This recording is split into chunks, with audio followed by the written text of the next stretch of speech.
The first one, well, let me just begin. When I was about 8 years old and growing into an intense love for baseball, watching it, reading, and talking about it, I came to know the very first black man that I could ever remember. His name was James Archie.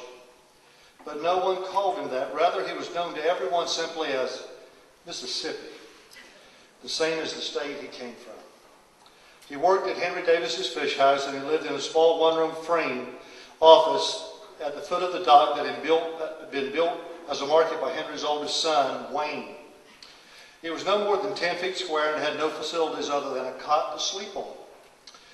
Mississippi loaded fish into boxes and the boxes onto and off of carts that ran on a short makeshift railway that ran to and from 2 docks, one out on the water for loading from boats and the other at the shore for loading onto trucks. He had originally been with the crew that manned a larger fish house at Atlanta. While there, he made friends with Wayne, who invited him to come work for him and his father.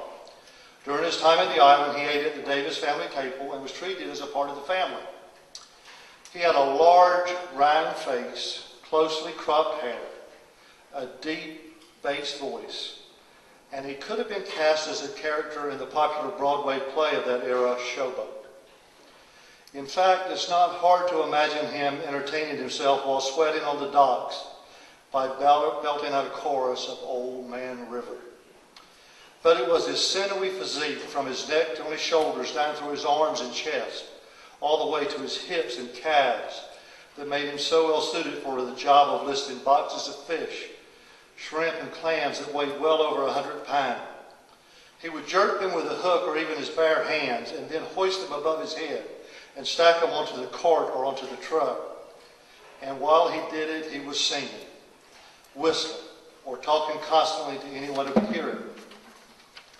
Those same strong arms that lifted those fish boxes could do wonders with a 36-inch baseball bat.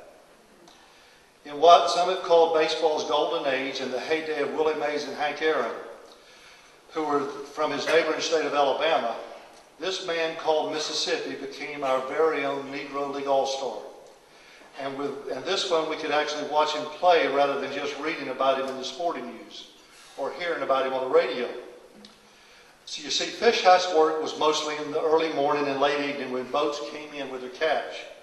During the day, Mississippi usually had time to come with Wayne or with Wayne's cousin, Corncob. To the baseball field we had fashioned on some vacant pasture land behind the home of Johnny Willis. It was the property of a retired Methodist preacher, Mr. Johnson. Because cattle once grazed there, after the 1964 Republican National Convention held at San Francisco's Cow Palace, some of us later started calling this our Johnson's Cow Palace. We even posted a handmade sign to that effect as you walked down the path to our field. No matter where we were in our games, when word arrived that Mississippi was on his way, the excitement was palpable, and we quickly reconfigured our teams to make sure he had a place. Our field had been fashioned to dimensions meant for lanky young boys who were still filling out their bodies. Those distances proved woefully inadequate when Mississippi came to the plate. He would hit the ball so hard that infielders always moved back several steps to protect themselves for those occasions when he hit anything other than towering fly balls that had to be retrieved from deep in the pines and yopon bushes that were our fences. Since we had only one ball, and he was usually taped and dirty, searching for and finding that ball in green thickets of the early summer was not always easy. But that distraction was well worth the trouble because of the excitement of watching this enormous colored man hit the ball farther than anyone we had ever seen. Just as when he was working the docks, he was as jovial and happy as anyone could ever imagine. He laughed just as loud and hard as he played and worked. Given his age and background, he must have known firsthand the sting of racial prejudices that were the norm for that era.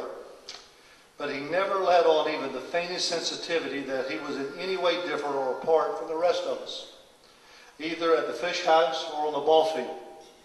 Perhaps it was for that very reason that we came to feel the same way, that he was just another, bigger, stronger, darker one of us. After an initial consciousness of his distinctive color at least in regards to everyone else in our group. That difference inevitably gave way to an appreciation of his person and his character and talents. After a while, he went from being Mississippi the colored man to Mississippi the hard worker, to Mississippi the ball player, to Mississippi the friend. I'm glad I had that lesson as early and as profoundly as I did.